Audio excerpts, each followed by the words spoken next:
انسان کی زندگی میں کبھی کبھی اس طرح بھی ہو جاتا ہے، اندر سے ایسی چاہت پیدا ہو جاتی ہے، ایسا ارادہ بن جاتا ہے، یا کسی چیز کو انسان چاہنے والا بن جاتا ہے، نہ تو اپنی چاہت کو پورا کر سکتا ہے، نہ چاہت پورا ہوتے کوئی دور دور سے اس کو اسباب بھی نظر نہیں آتے، چاہت پورا ہونے کے کوئی آثار بھی نظر نہیں آ رہے، اور بڑی بات یہ ہے کہ اس چاہت کا اظہار بھی کسی کے سامنے نہیں کر سکتا، یہ بھی مجبوری ہے، چاہت بھی بہت بڑی، اس چاہت کو پہنچ بھی نہیں پا رہا، اظہار بھی کسی کے سامنے نہیں کر سکتا۔ یہ ایک ایسی صورتحال ہوتی ہے، یہ ایک ایسی صورت ہے کہ انسان پریشانی سے پریشانی میں جا رہا ہوتا ہے۔ کبھی کبھار یہ بھی ہوتا ہے کہ انسان جسمانی اعتبار سے بیمار ہو جاتا ہے، اپنی بیماری کو بھی نہیں بیان کر سکتا کہ میں کس لیے بیمار ہوں۔ عرض کر دوں، پریشان نہ ہوں، اللہ کی رحمت سے بالکل مایوس نہ ہوں۔ صبح جب آپ صبح کی نماز پڑھ لیں اپنے گھر یا مسجد میں، راستے میں ہیں تو جہاں بھی، اگر چاہے یہ عمل بزرگ کرنا چاہے وہ کر سکتا ہے، میرا جوان ہے وہ کرنا چاہے کر سکتا ہے، میری ماں ہے، بہن ہے، بیٹی ہے، وہ کر سکتی ہیں۔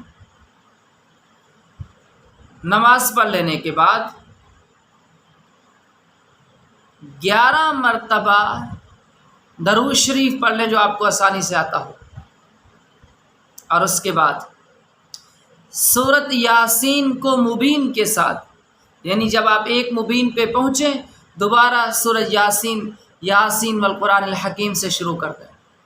جب دوسرے مبین پہ پہنچیں تو پھر شروع کر دیں، شروع میں چلے جائیں، پھر تیسرے مبین پہ پہنچ کر پھر شروع پہ، اسی طرح قرآن کریم کو مبینوں کے ساتھ، سورۃ یاسین کو مبینوں کے ساتھ مکمل کریں، یعنی سورۃ یاسین ہر مبین پہ پہنچ کر پھر شروع سے شروع کر دیں، اور پھر دوسری، پھر تیسری، پھر چوتھی، پھر پانچویں، پھر چھٹے، اسی طرح ہر مبین پہ پہنچ کر دوبارہ واپس آپ نے شروع سے ہی سورت کو شروع کر دینا ہے۔ مبینوں کے ساتھ سورۃ یاسین مکمل کر لیں، پھر 11 مرتبہ درود شریف پڑھ لیں، اور بیٹھ کر اپنے اللہ سے دعا کریں،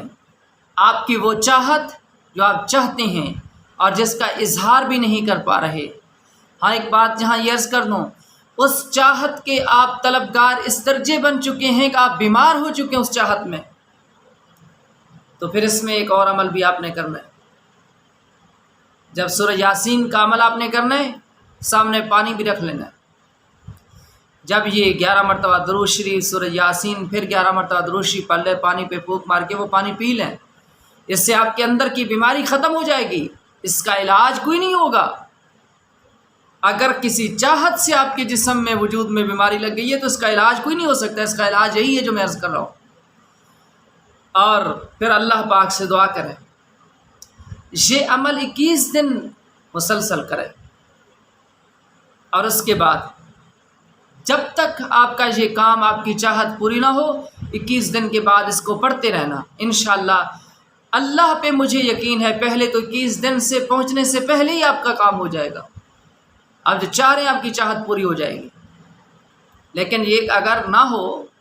تو پھر آپ نے 21 دن سے اوپر چلے جانا ہے، انشاءاللہ بہت جلد آپ کی چاہت پوری ہو جائے گی، اللہ آپ کو کامیابی نصیب فرمائیں گے۔ وہ ارادہ، وہ چاہت جس کا اظہار بھی نہیں کر پا رہے، انشاءاللہ وہیں سے اللہ آپ کو کامیابی دیں گے، اور وہی چیز ملے گی جو آپ چاہ رہے ہیں۔